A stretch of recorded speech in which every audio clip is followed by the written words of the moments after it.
Welcome to the Nevada Justice Coalition. I'm your host, Pearl J.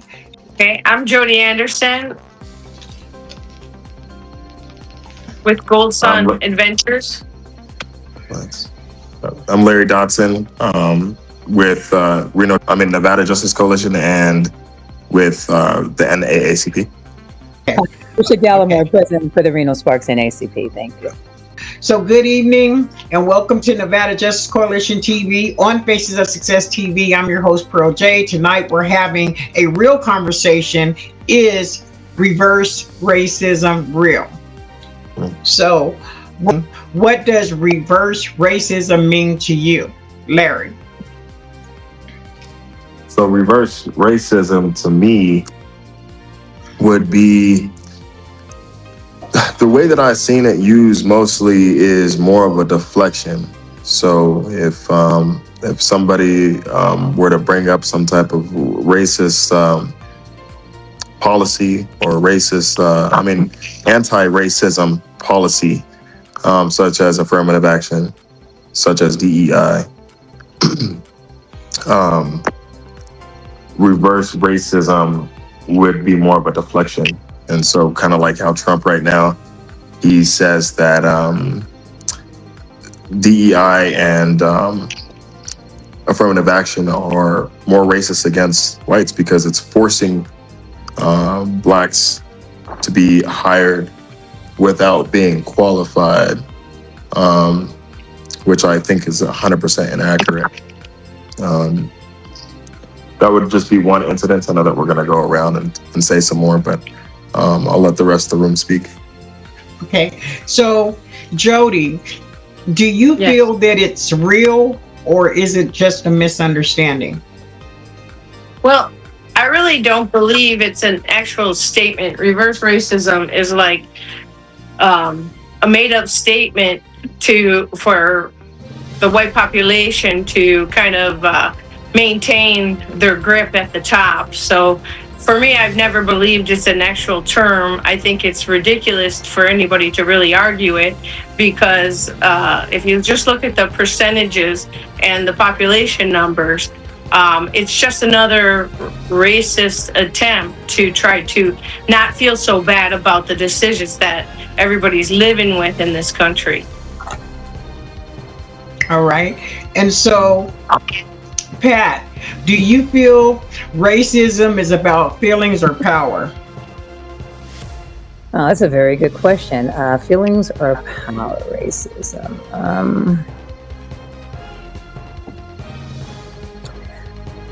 Feelings. It's actually both when you think about it, but more so feelings. Folks have feelings toward racist things that happen, or they feel that someone's being racist toward them by, whatever they're doing. So that's what I'm saying, feelings. I would think it's feelings, but also you can get power over people by having those different feelings as well. Okay. Larry? I think that there is a real fear upon, of course not all, but there's a real fear upon some Europeans that their race will be absolutely extinct if we all got along and we all actually contributed love with one another.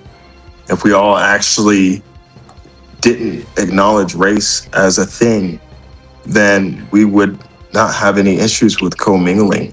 And there is a real threat to the elimination of the white race if we were to intermingle, whereas the black race does not.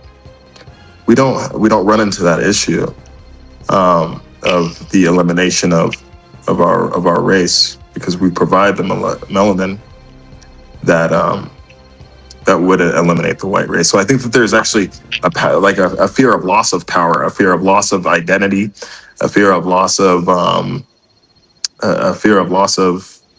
that whole thing. And I only say that because when I look at racism and the talking points of it and and the ideas of white power and those things. There's a real fear of whites no longer being on the planet. Jody?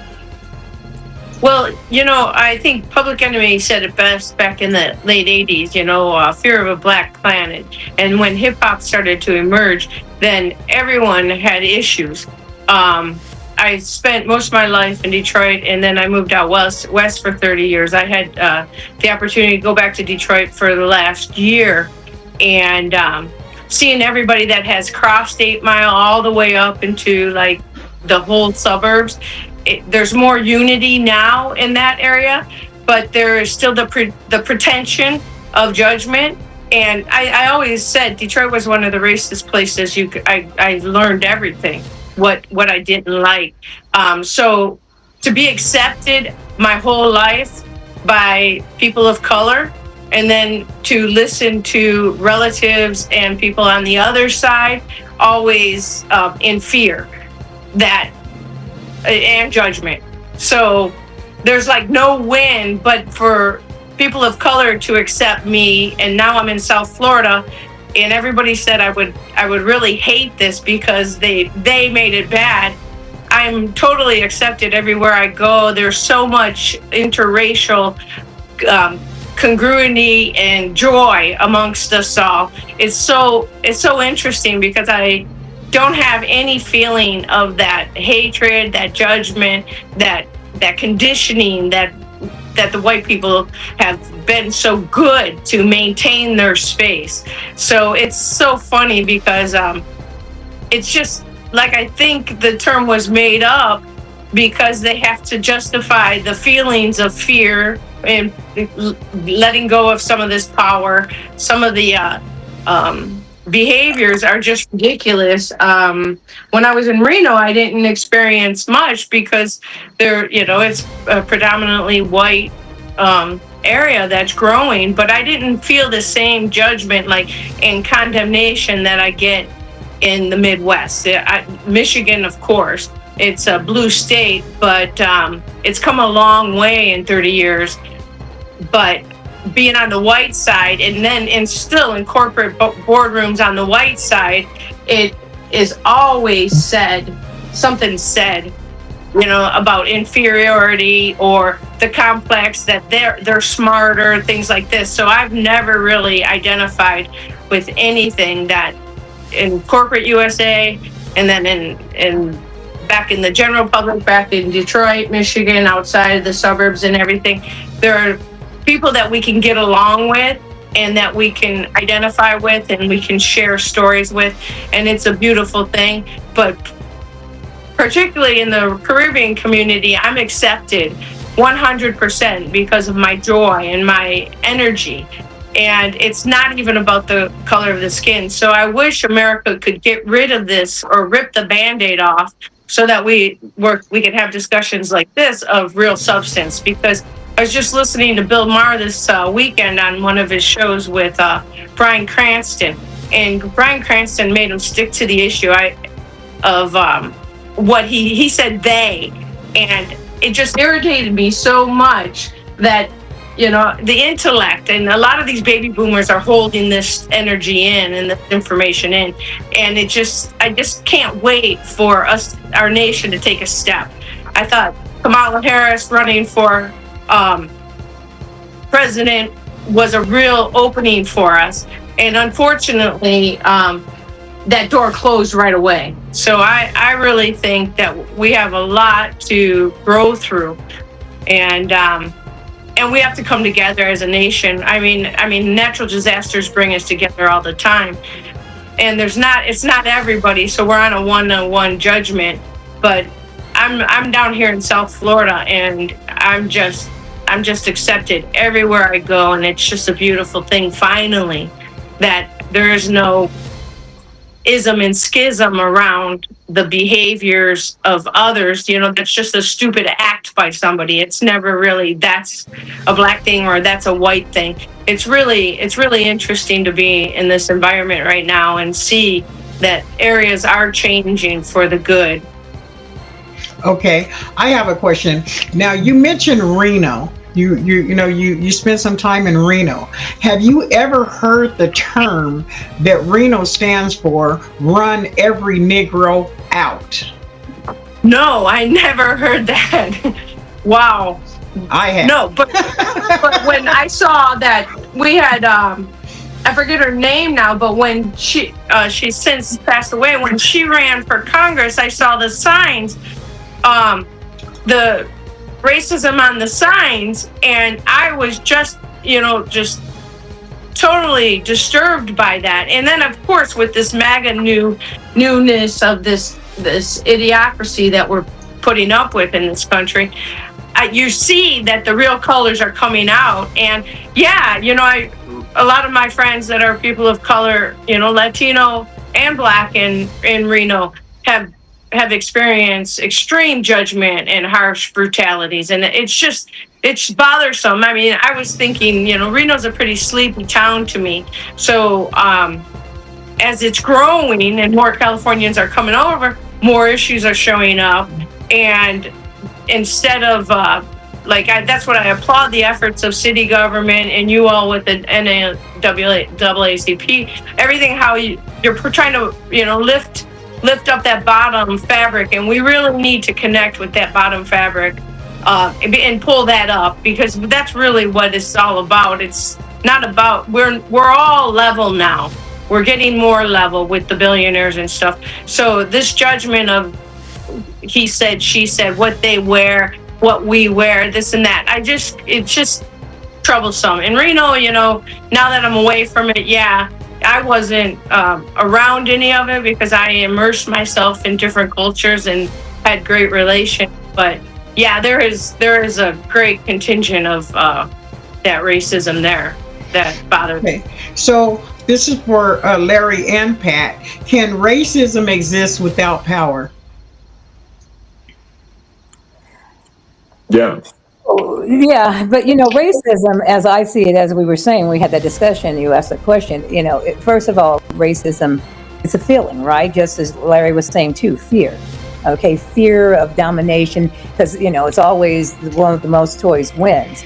So it is a feeling, but it also, right, because power over someone, as I said, the one with the most toys win. We go back to, even before 1619, slavery coming here to the United States of America.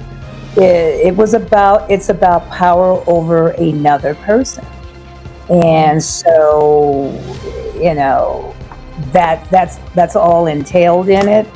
And you always got to put someone down. So when we start commingling, and there was a Time magazine that came out, and I want to say it was probably about 5 years ago, but it was entitled 2035. Time magazine, and it showed what the human race was going to look like across the board, and it showed an individual who had kind of olive skin or lighter complexion skin, curly hair, light color eyes, because everybody's going to be, all the cultures are mushing together, right? Everybody's commingling, and that's what that fear is about, right? Is we don't want to give up our whiteness. Well, not me, but although I found out there's whiteness there, folks don't want to give up the whiteness, and because that equates power to them. And they have generational wealth, which is something proved that African Americans don't have in the United States. There was a study done by the government that African Americans, because of slavery and what happened to us as a group of people, we're about 245 years behind in terms of generational wealth. That's a lot, folks. When you think about that, think about, I'm sitting here and I'm trying to build generational wealth for my family, or same with Larry, you as well, Pearl, we're trying to do that. But when you're going from a deficit, when you don't have a parent that's able to give you $100,000 or leave a property to you, leave buildings to you, leave a business to you, or we're deficit. So we're climbing the mountain, we're climbing the ladder, but the ladder, it's kind of like that rat in the cage. Despite all my rage, I'm still just a rat in the cage. I don't know if y'all know the Smashing Pumpkins. Anyway, I get it. Yeah. A lot of it is also pain too, right? So there's a lot of pain involved on both sides. And I mean, so after our last segment, we got a few comments that were pretty derogatory. They were like, "Oh, here they are whining. It's always everybody else's fault." Blah blah blah blah blah blah blah. That stems out of pain from that placement. And so, if you can just look at America, look at the progress that America has made just at a human level, like not counting races, just saying at a human level. The next step to do would be to heal the damaged parts and to get it evened out and help everything progress together. When you don't want to do that, you're operating out of pain because you're struggling too. So if the blacks come and we say, "Hey, we have no generational wealth for the last 240 years, blah blah blah blah blah," in their mind, they're saying, "Well, I worked hard for what I have, and if you don't have anything, it's because you didn't work for it, and that we started at the same place." Now, being able to admit that you started at the same place as the slaves is a very painful thing to really actually grasp.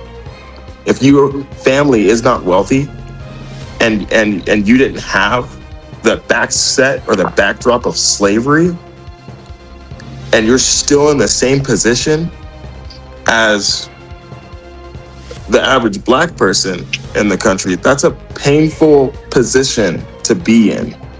And to acknowledge that and then be able to say, "Well, I can't," it makes you blind to being able to actually heal the progress that needs to happen, right?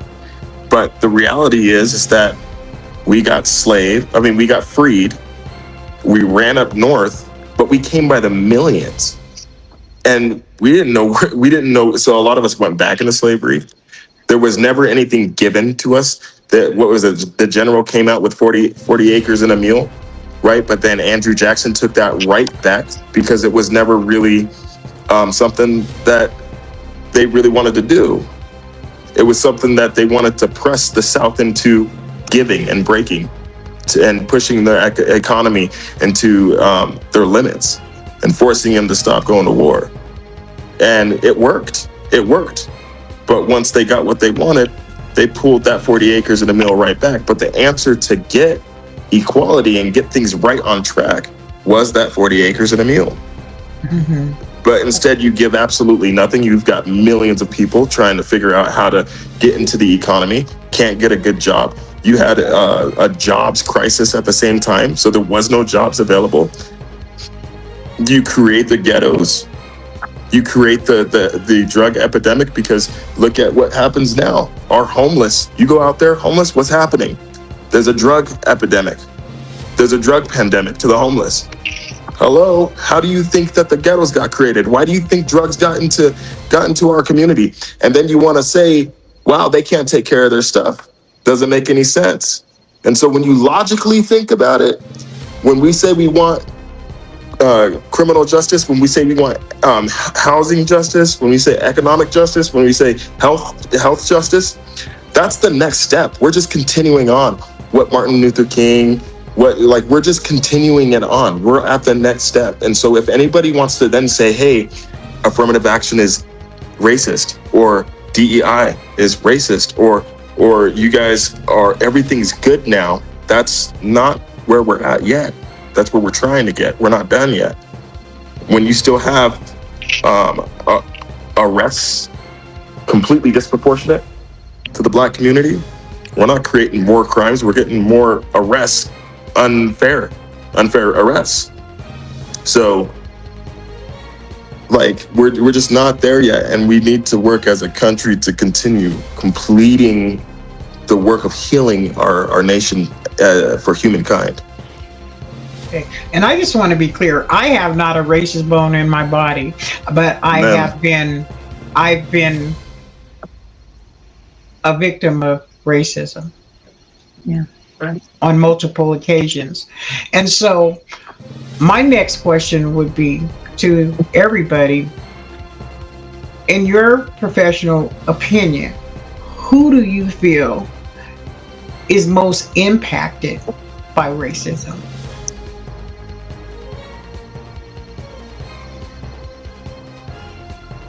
Everyone. You know, generations, everyone. But if you, I mean, this is a societal thing, you know. Racism is its own institution, right? I mean, seriously, if you want to, you can even study it. Um, you know, part of it, and Larry touched on it as well. But when you have a group of people that you said weren't even people, okay, said we were apes. I'm going to put it to you like this. What is wrong with these people that procreated with animals? Okay, somebody really has to put that on the table. You're saying that we weren't human beings. You're saying that we were monkeys, but yet you procreated with us and had children by us. What does that say about the people that are doing that? That says they have a really a big problem. And once again, when you have a whole group of people, and then you worry about the generational thing, and it's actually 228 years is what the gap is. Um, you stop them from learning how to read, how to write. You stop education. Okay, this country is predicated on reading, writing, and arithmetic.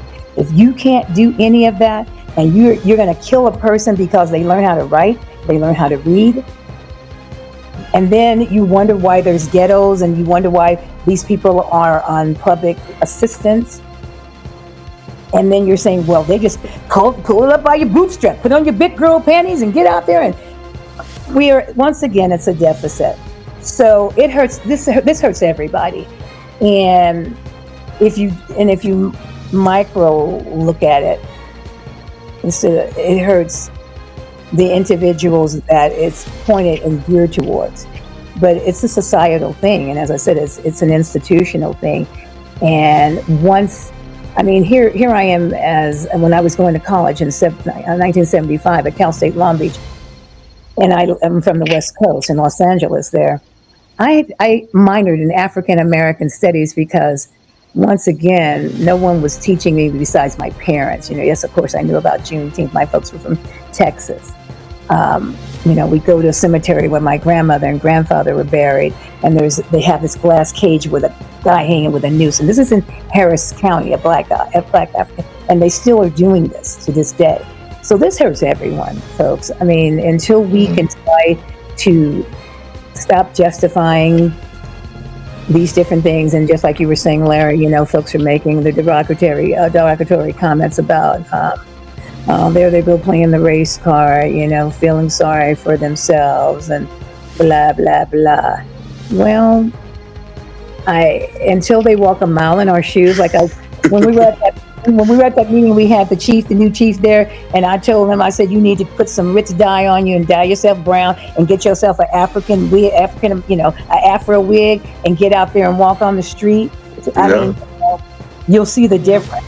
You know, seriously. I mean, you will notice. There's a book. What was it? Alex Baldwin. Oh God, I can't read. Black like me. Read that book. It's an old book. Yeah. So I mean, for that being said, reverse racism at face value, you can say technically, yes, there can be reverse racism. Technically, sure. Right? Because you could just say you're judging me or basing something on me because I'm white. Like that could be a thing, but. You got the racist or racism, like that protection, and it came about because of slavery.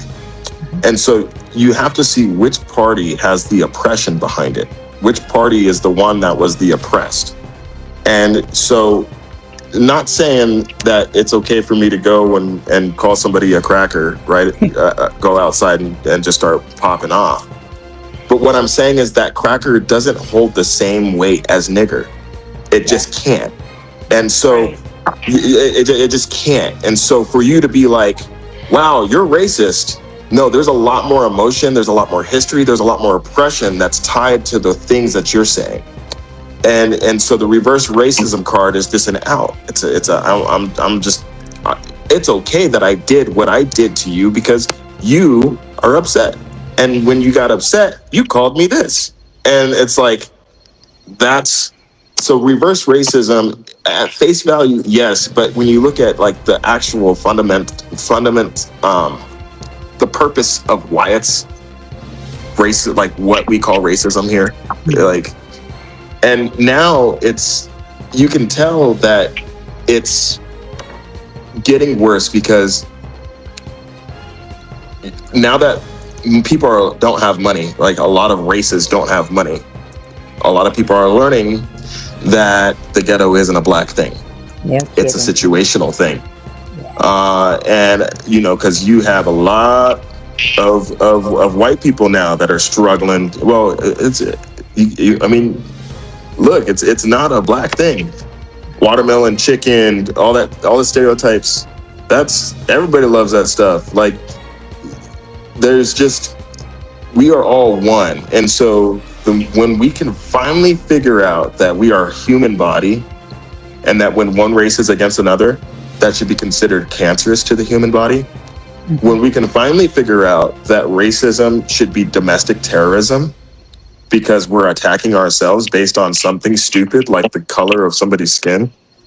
Like, until we can get to that point and call cancer what it is, cancer. I mean, look at every workplace.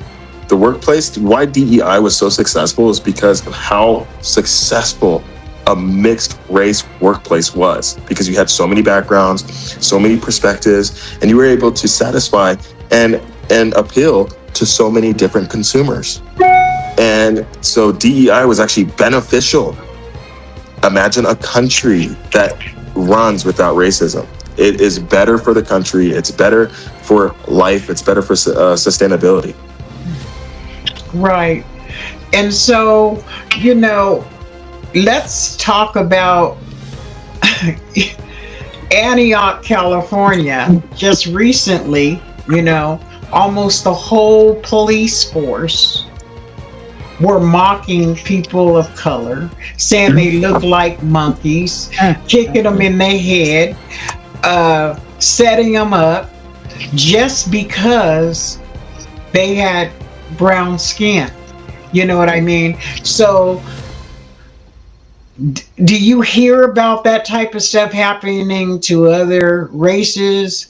No, you don't hear it happening, not like it's happening within our culture. I think that, I mean, it is heartbreaking to know that the whole police department, well, I'm not going to say the whole, but the majority overruled, where they were, you know, going back and forth in chats, just targeting anybody of color and going, look at them, they all look like monkeys. I mean, they have the transcripts. You know, I enjoyed kicking one of them in the head. I tried to kill that MF. You know, I mean, what is this world? I mean, I'm not going to ask what is it coming to, because it's where it's always been. I mean, we've been abused and whipped and kicked and stomped before most of us, was some that are here on this show today, was even born, our ancestors. So what is happening, the question is, when is it going to stop? When is it ever going to stop? When is it going to be made into law that it needs to stop? When is there ever going to be consequences behind actions that people are taking against people of color like that, or of any race, you know? So, well, I have this belief right now, especially in this next 3 years, there's going to be this huge shift, and it is actually, there are more people in the same spot today than there ever have been. It's always been division, but the leaders enforce that in thinking so that we can fight amongst each other and create. We're all fighting for the same thing. We want to eat. We want to have groceries. We want roads. We want schools. We want all the same things. And I'm actually deplored every time I hear this stuff about what, especially police officers. I've yet to meet an honest police officer, but And I know they're out there enforcing, and it's a hard job, and I can respect that. But just the beliefs and everything, because any discussion. My father came out west. I tried to reconnect with him after a tough childhood in the '70s with him. So I let him come to live with me, and he did the same thing. Like, they want reparations. And I was like, wow, so I could battle him. I got to battle out a lot of the pain of what I experienced, seeing that I was surrounded by racist people in my how I was raised on the white side, and I lived in Detroit, and so I had a lot of favoritism for my friends, and then I had to hear all of the hate and the anger, and maybe we can't resolve this and heal this completely until we all are really experiencing it individually. So, like, if you see some, like the George Floyd incident, when you see that touched everybody. Now we have so many people, especially in Minnesota, just standing up, especially with this ICE raid and stuff. We're trying to be creative, but I think in the next 3 years, we have this opportunity to really embrace each other and grow as a humanity, come together for the sake of the planet, ourselves, our ability to live with each other. I had spent the last 15 years trying to learn how to do electrical work and plumbing and all those things because I want to be isolated on some island away from all of that stuff because it really is deplorable. I can't watch the news anymore because I don't want to partake in any of that garbage that they're filtering, and these kids they're just pummeling these kids with this information. Before, news used to be on at 11 when everybody was asleep, but now we got it 24/7. No wonder why our children are punching out. But what I'm seeing with the families that I'm attached to is the desire for them to teach their kids, to reach their kids, to be with them, to parent them, to adult them, every angle, and to correct them. I don't see that on the white side. I see that on the African American side, the Caribbean American side. I see how important manners are to a race that has been beaten to a pulp again and again for just walking. And I'm just fully deplored that the other side doesn't even have any compassion or empathy. Well, let me jump in real quick, Jody. Let me jump in because you know what's scary about all of that? When you mention teachers to me, the teacher that was in Elk Grove Elementary School that was making nigger bucks with dollar bills with chicken and beer and stuff on them. You know what's even more scarier to me? The teacher that was singing happy birthday to the little 6-year-old little boy. You look like a monkey and you smell like one too. I am like, what? You know what I mean? I mean, the culture has completely shifted. You got a president that made Michelle and Obama a monkey on like the national stage. You know what I mean? And it's just, I feel like the amount of stupidity is insane. But I will say, I don't think that everybody's falling for it. I really don't. I don't think that everybody's falling for it. Jody is a prime example of a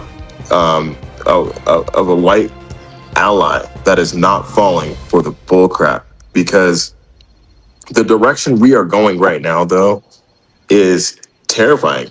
They're trying to change history. So you're so embarrassed. You're so not okay with what happened that you want to change history. You want to tell me that it was a good training? That's what slavery was. It was a good learning experience. Like you can't change history. You have to learn from it. Otherwise, you're gonna go through it again. And I'm gonna be 100% honest. I'm not so worried about us having to go through history again, but the white population should probably be worried about ending up in that spot. If they don't know how to stop it, they might end up becoming the slaves of the world. Mm-hmm. And just because of the simple fact that the elimination theory of the race only applies to white skin. And so the minority has already spoken. It already has. I don't know why blacks are considered the minorities when we're a very large percentage of the world. And I mean, I'm just being honest with the reality of the situation is that we have to actually acknowledge what happened and not act like it didn't happen. If you're going to have teachers educating the kids, let it be of actual history. Let it be of true events, not stuff that just makes you feel good and makes your toes tingle. Like there's no benefit in that, especially if you don't want the history to repeat itself, because you might end up on the wrong side of it. Very true statement. Very, very true. I mean, you know, and just we were also speaking in terms of things for another topic, but African Americans, we as Black people, we have to respect ourselves, right? It begins at home. If we want other folks to respect us as well. But once again, this is a taught behavior. We were taught this behavior all the way back to slavery, you know, in terms of in the big house, you had the light folks in the big house, you had the dark ones out in the field.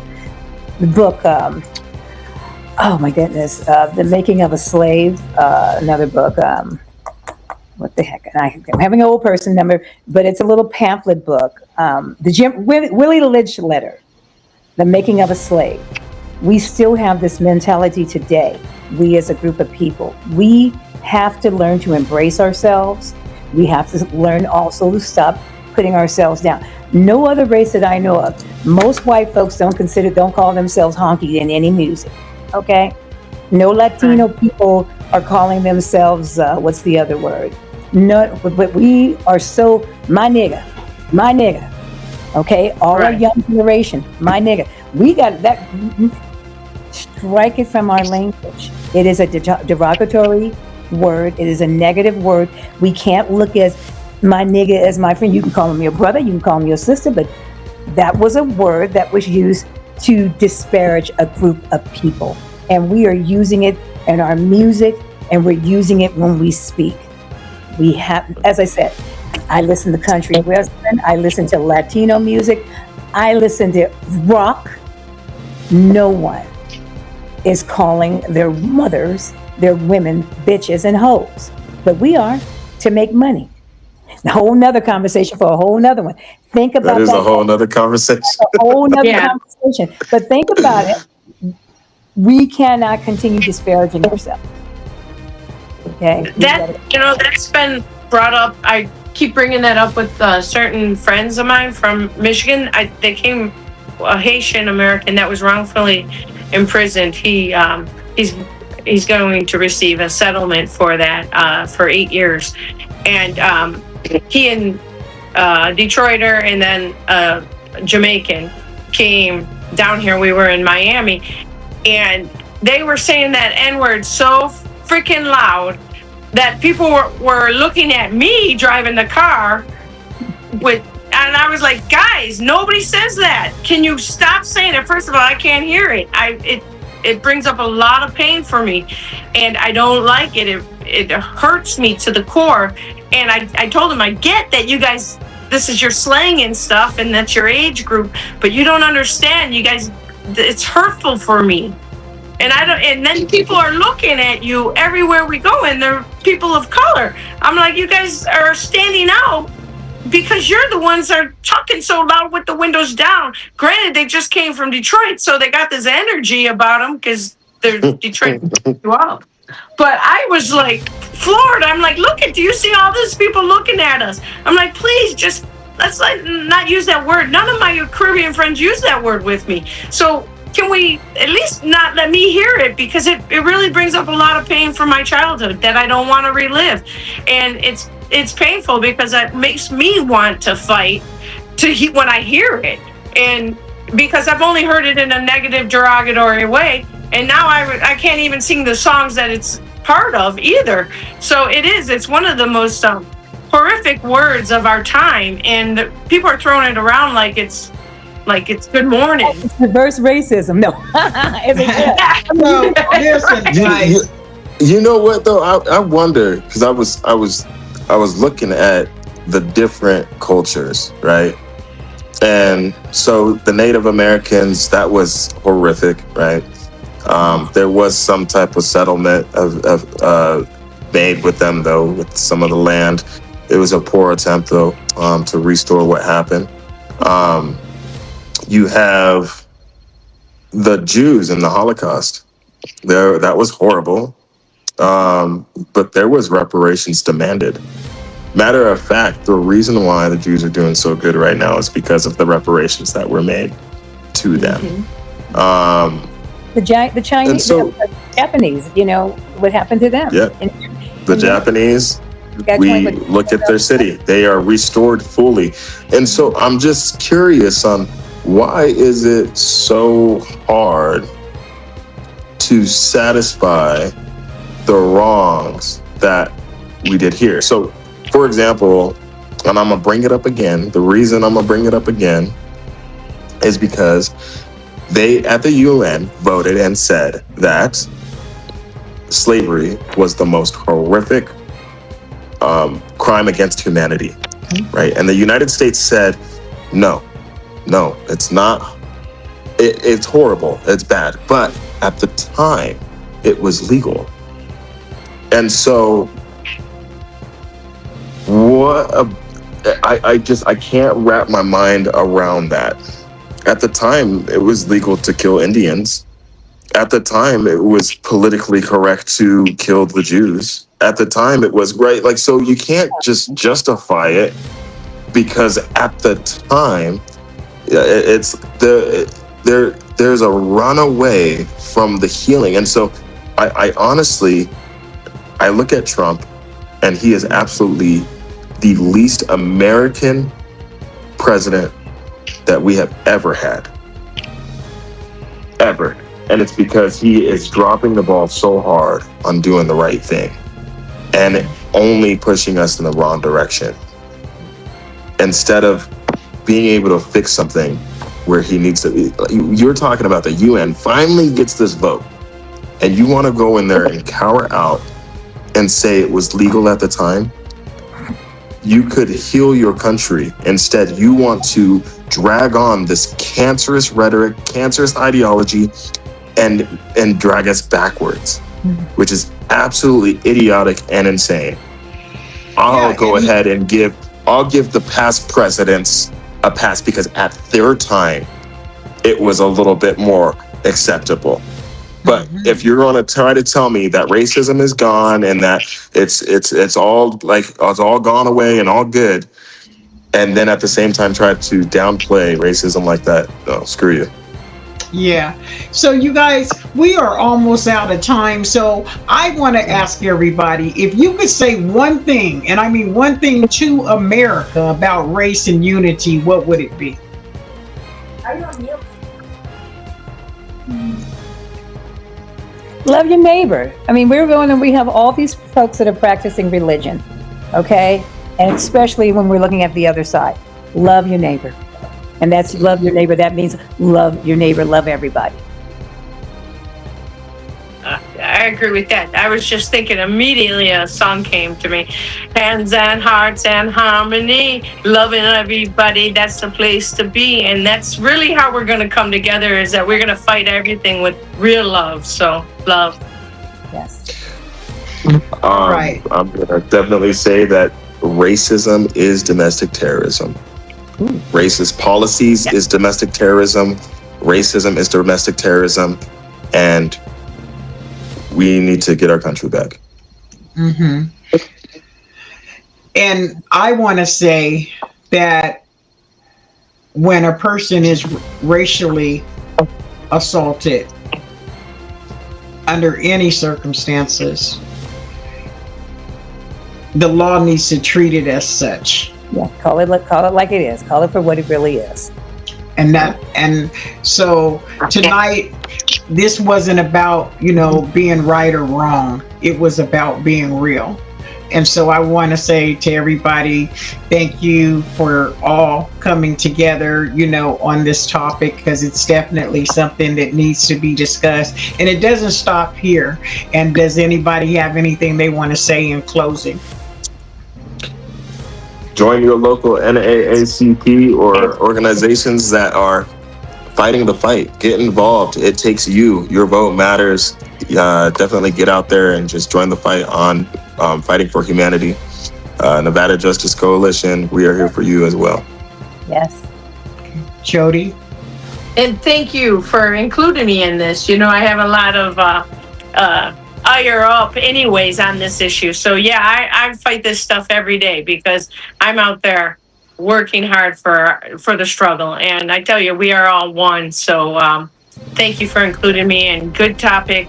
Thank you both for your commitments for your commitments to education and growing us up all together. So thank you all. You're welcome. Thank you, You're very, Jody. very welcome. All right, Pat? You're good? Yes. Ditto. I mean, for all of us, Jody, thank you so much for joining us. Larry, thank you for giving the NACP a shout out. Been around since 1909. Nevada Justice Coalition, we're here to help with that as well.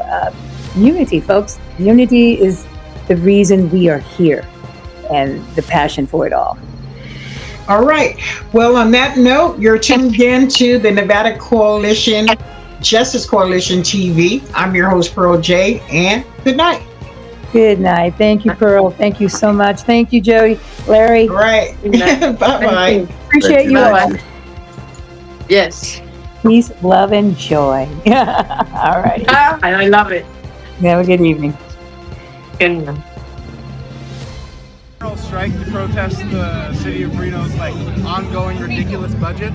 The RPD has had multiple members of it put on paid leave for soliciting child prostitution and just killed a black man in my neighborhood.